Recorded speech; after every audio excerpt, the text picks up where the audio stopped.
Yes, hello again. Welcome to another show of New Hampshire Citizens for Progress. We got plenty of space here. We're not going to be sitting in it too long. We've got social distancing okay. It's really amazing how important this little piece is. You don't need to be a scientist, a doctor. This catches the atomized droplets that you're breathing, talking, yelling, screaming, whatever. And that's the way this virus spreads. Other ways, a little bit. Atomized droplets, that's the way. So protect yourself, protect others. It's simple, it's not hard. Well, I got a couple guests here. We're going to do the politics of energy. And we have a couple guests from the New Hampshire Science and Technology Committee to discuss that with us. Thanks, Rick. I want to introduce myself. My name is Ken Wells, and I'm a representative from Andover, New Hampshire, and I serve on the Science, Technology, and Energy Committee. Before I was in the legislature, I was a science teacher for 37 years, specializing in physics, mechanical engineering, and environmental chemistry. So this has been very useful in my new role in the legislature. I'd like to introduce, or you can introduce yourself. I certainly will. And my name is Kat McGhee, and I'm a representative from Hillsborough 40, which is Hollis, Milford, Mont Vernon, and New Boston. And I have been on Science, Technology, and Energy along with Ken for the past 2 years. Prior life, I was a program manager in software engineering, so I have a bit of a technical background. I'm still a project management professional. And I got involved in the energy journey during the Kinder Morgan Ned Pipeline project that was coming through southern New Hampshire. Before it moved up into southern New Hampshire in those 17 towns, it was a project that was going through northern Mass with a spur through my hometown of Hollis. So that's how I first got involved. And I led a committee in town to try and figure out what kind of statutory protections we could have. And when the project moved up to the 17 towns, I got involved in activism with all those folks, trying to help them figure out what kind of defenses they could put up. So I got involved in energy a while ago, and I also served on the National Regional Planning Commission's Energy Facility Advisory Committee, and that was put together again. It was initiated because of the Ned Pipeline, but during that process, I started looking at New England's energy, New Hampshire's energy portfolio, and started to figure out sort of how decisions were being made in New Hampshire. So that's how I ended up choosing the lane of serving on science, technology, and energy. So we were going to start off discussing net metering. I know the city of Manchester had a project for the dump, which was about 5 megs, and that would have provided over 30% of the city's electrical needs. Derry also had several projects. Actually, they had a 5 meg project, but they were really worried about net metering passing. Mm-hmm. And the net metering only allows 1 meg at this time. So they submitted both projects, a 1 meg project and a 5 meg project, and then they're waiting for, please, please pass net metering. It seems to affect mostly municipalities in regards to the 1 meg to 5 meg amount. Can you clue us in, let us know what's happening? I mean, sure. I think that in order to understand where we are right now in New Hampshire and where we want to go, we need to know where we're coming from. And if I can back up just a little bit, imagine an old 20th century vision of what energy transmission and so forth is like. In 1928, Herbert Hoover helped build the Comerford Hydro Dam up in Monroe, New Hampshire. And the idea was that they would generate electricity there and then send it over very long transmission lines into the Massachusetts market. Same sort of idea in the mid-60s that when they built the Merrimack station in Bow, which is the very last coal-burning plant in New Hampshire, that once again it would rely on long-distance transmission lines to get it to the markets. This is very different from what we envision the future of New Hampshire will look like, say 50 years from now, because we want to see a grid which is cleaner, more diverse, It supports economic development of our local communities, such as the municipal places that Rick is talking about. And we want to be ready for an expansion of electric demand when electric vehicles are more commonplace and things like that. So distributed generation and particularly net metering are going to be playing a really large part in our energy future. And I think to go back to your point, Rick, I'll just piggyback on that, is that the economics of that decision for municipalities in terms of whether they're going to be able to make the numbers work to make these investments to kind of transition how they pay for their electricity is a very important piece of the energy economy in New Hampshire. And so to go back to sort of I call it the portfolio, and back when I started paying attention to what we were doing with our electric grid in New Hampshire, we had an Office of Energy Planning, and we had a person who was in charge of that office, I think Meredith Hatfield. I had gone as a citizen to see a presentation that she gave, and I really liked the portfolio pie because what it did was it illustrated the percentages of the segments of that pie. So how much was coal at the time, and how much how much was coming from Seabrook, and how much was coming from oil and gas, and et cetera, et cetera. And what was interesting about it was that they were using that portfolio to have the discussion around the fact that portfolio diversity is what actually keeps our rates low. If we end up in a monopoly situation where we're all on one type of fuel, then we don't have anywhere to go in terms of who sets the rates. And so portfolio diversity was a primary concept that I took away from that leader's position of how she was presenting how New Hampshire was moving forward and the kinds of decisions we were making. To Ken's point, when we started really diversifying that portfolio, solar is only one really teeny sliver. At this point, we don't even have 1% penetration for solar in New Hampshire. That is extremely low. We are below all of the other states in New England in terms of the, solar participation. And it's not that people don't want to invest. They do. In the last session, we had people come and testify on our various net metering bills. And the bills that we had go through in our session, we had HB 365, which was our big bill in 2019. We had one this year, HB 1218. Before that, before we even got to the legislature, there was SB 446, and also a bill by Republican Jeb Bradley in the Senate, which was SB 159, which we are hoping we'll be able to get a veto override on coming up at the end of the summer in September when we go back for that override day. But each of those bills has been similar in that it's done what you mentioned in your intro. It's raised the net metering cap from 1 megawatt to just below 5 megawatts, and that would basically open up the economic viability of the projects. Those 70 projects that we heard are pending in towns and municipalities and cities all across the state. This net metering, when it passed, this has been bipartisan the whole way. The last time it passed, it was like 17-4, and that's only 3 senators that didn't take a vote on it. So, and it was supported by both Republican and Democrats, and yet it didn't pass. What was the issues? What caused this? Well, it's that gets into the politics of it.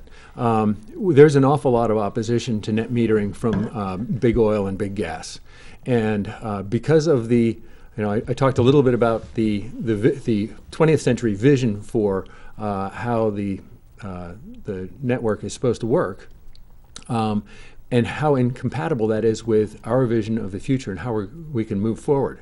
If we talk just a little bit about net metering and what it is and how it works. You mentioned, you talked about net metering projects in Manchester and Derry, and we have a similar one in Andover where we want to put a solar array on the old dump and use it to feed town buildings, but they're 2.5 miles apart, and there's no way without net metering that you can do this economically, that you can get credit for it. And most people understand that if you have, suppose you have a local farmer who's growing tomatoes, and he can, you would expect that he would get a higher price selling them at a local farm stand to his neighbors than he would if he tries to sell them to the big canned soup company out of state. That's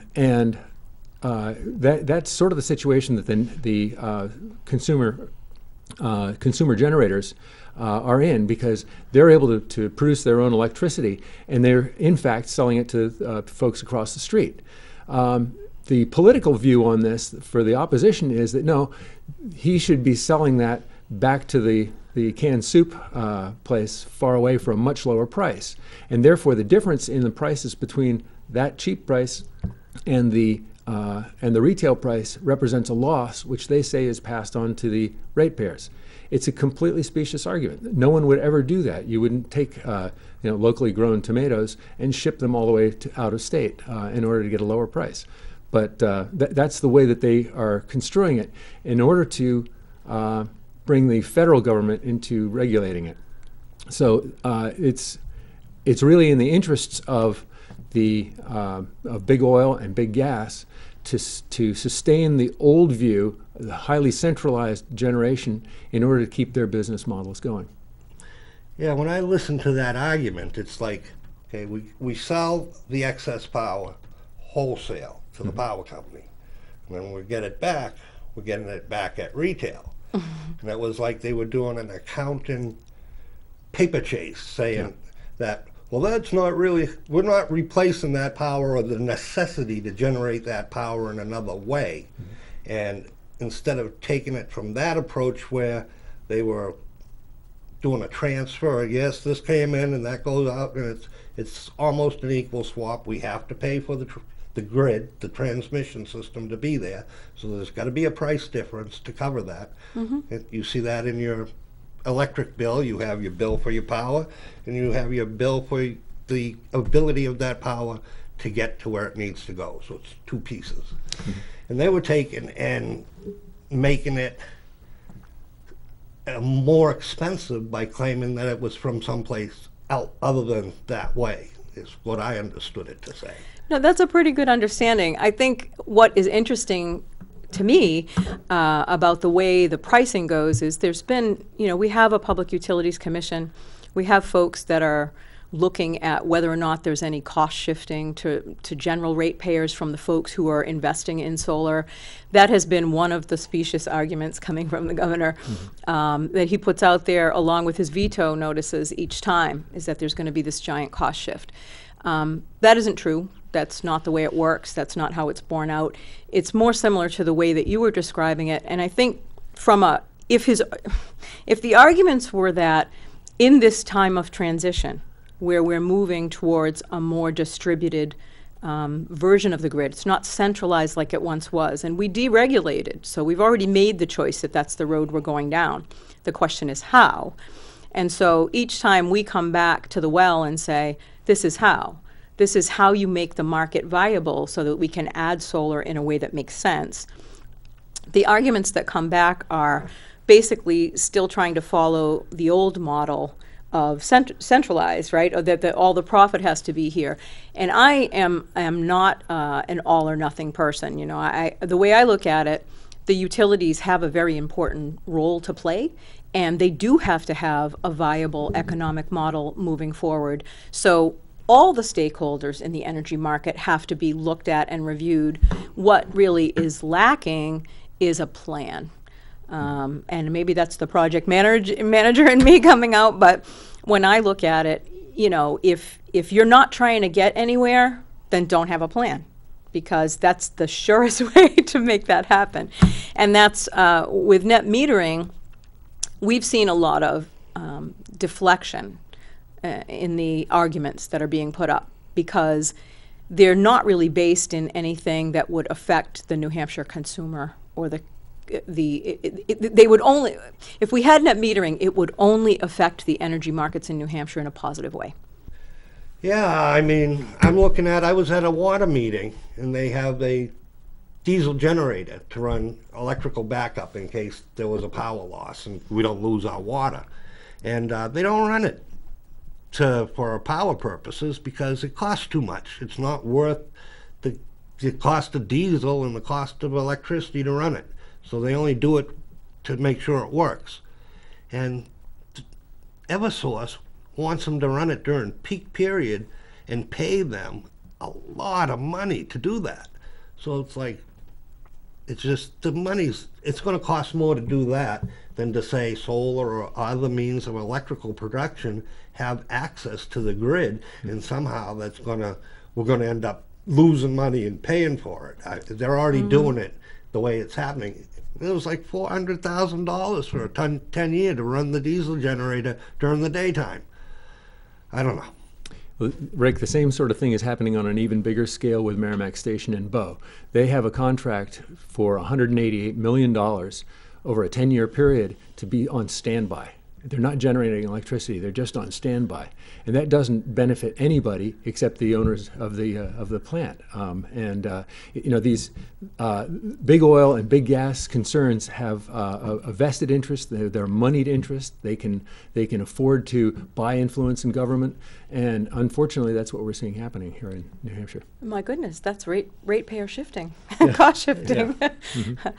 And I think it actually, for me, it comes down to leadership and a lack of a plan again, because what we're saying is that we're in a time where our energy decisions are shifting and transitioning. We're making different choices, but we're making them without the benefit of having somebody whose job it is or whose accountability it is to really to own it and to say this is the whole thing. And so without that level of direction, what we end up getting is a scattershot approach of what gets implemented, what gets paid for. Nobody knows how the decisions have been made. And so you end up spending an awful lot of money in that kind of a system because it's directionless. And if the goal is to clean the grid, which I think is a high-level goal for all of our other New England states that we should be involved in as well, then we actually need a plan to get there, and we actually need, somebody who is dedicated to that goal, I think. Is this how it was set up before? I mean, there's supposed to be a 10-year plan. And what I'm hearing is we don't have a place that was responsible for that and getting all the data that we need in one place to be able to make a good decision or even a long-term decision. It's interesting. We have a 10-year plan. We had a 10-year plan several years ago, and we had a new 10-year plan done under the Office of Strategic Initiatives, which is the place where energy lives now. But there's no actual energy department or Office of Energy Planning as there was before, so the emphasis has been, diminished. And the authority, there is no commissioner, there's no director, there's nobody who has accountability for that segment of the New Hampshire economy. And so it's rolled into business development, and there's somebody who goes to all of the energy all the energy workshops and stuff that we end up going to find out what's going on in the region and with the grid. But there's nobody who really has leadership accountability, and so nothing's happening. So we have a 10-year plan, and it says a lot of good things, but nobody's implementing anything in that plan. Nothing's We got happening. offshore being a big discussion for clean energy, and that's with Massachusetts and Maine. And they have people that are in charge of energy, and we're sending someone from strategic initiatives that's not experienced in that area. I think it's actually our business development person. Right. I think Taylor Caswell is involved in that. New Hampshire should be going after that as fast as we possibly can, Yeah, because right. New Hampshire is the only deep water port in the Gulf of Maine area, and it's the only sensible place to bring the power ashore. You can tie into the substations at Schiller and the substations at Seabrook, and it would be probably a 10 to 20 year project to build the wind turbines, which are going to be as much as 50 miles offshore. But it would be really tremendous in terms of economic and job development in New Hampshire. but we don't have the leadership that is going after that. What we have is we have a governor who vetoes net metering bills. And he represents, I think, interests that are more interested in the status quo than they are interested in the people of New Hampshire's future. And so, I think that we need good leaders and we need honest representatives who look out for the interests of the people of New Hampshire rather than the out-of-state businesses, the moneyed corporate interests that are running the energy show in our part of the country. And that New Hampshire Ratepayers Association or whatever. Yes. I would take a peek at them. It looks like that's just an arm of the oil and gas industry. Absolutely. And if you look at the New England Ratepayers Association and also look at the Ratepayers Legal Defense Fund, the president of that is Michael Sununu, the treasurer is James Sununu, and the secretary is the head of the New England Ratepayers Association. And My goodness. it's interesting. The New England Ratepayers Association had a case that they brought, a suit that they brought at the Federal Energy Regulatory Commission last year, and it was to help put a nail in the coffin of the biomass industry in New Hampshire. And the biomass industry bill was well supported, even in override, but there was a deal between the governor and the GOP half of the legislature to vote against it. And when we go back to the portfolio pie, the biomass industry represented 8% of local electric generation in New Hampshire. And what we learned during our public testimony was that they were backed by the New Hampshire Forestry Society, that there was a longstanding partnership in the business aspects of the biomass industry in this state. And it was being done pretty much as well as it could be done. And it also was a multi-million-dollar industry contributing in every county in New Hampshire. So it was a big thing to vote that down, but what it means, what the takeaway is from that happening, from NERA's having that effect through the Federal Energy Regulatory Commission decision, and then the governor also vetoing the local bill. What those things did in combination was they opened up that 8% of our electric generation so we can make the argument that we need more gas. At least that's how I interpret it. In 2000, 15% of that portfolio was gas, but of course we were using more coal and more oil, and those have diminished over time. But gas is over 45% now, and if it keeps up as it's going, it's going to be that monopoly that we were hoping to avoid. So I think we really do need to be looking at the decisions that are being made now as far as how it's going to affect both rates and also emissions. Two of the goals that your honest energy legislators should be working to try and satisfy. Yeah, the net metering is falling into the same danger that the biomass Exactly. did in terms of the federal commission, FERC, getting involved in this. What they would like to do is they would like to make all net metering, even the little rooftop solar arrays, under federal jurisdiction. And their claim is that they are involved in interstate commerce. It is physically impossible for electricity being generated at 120 or 240 volts to make it to a state border. It's going to be used by all your neighbors because of their demand. But they're making the argument that on paper, the same way that they do the specious argument about the tomatoes being local, being sold to an out-of-state soup cannery, is that they want to get federal control of this so they can stop net metering in the entire country, and they're making that move first here in New Hampshire. And so I think it's important that we understand what's going on and that voters understand what's going on. Yeah, and so the recent NERA filing with the FERC, which Ken was just referring to, on trying to federalize rate setting for net metering, which is basically whether or not it's economically feasible for you to invest in solar. I intervened on that. I put a comment in. I didn't officially intervene. I just put a comment in. But I basically raised the question, and I noticed that many of the other stakeholders that were intervening also raised the fact that this organization, the New England Ratepayers Association, when they come to speak in front of our committee, they refuse to answer questions about who are their members, and how are they financed. And when you look a little bit behind the curtain, it's clear that they have really great financing and really not a lot of members unless their last name is Sununu.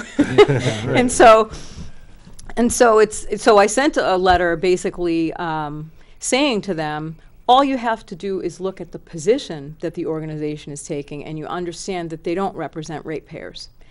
And we have to get smarter about what's happening here, because it's our responsibility to figure out how to make the right choices at this critical juncture.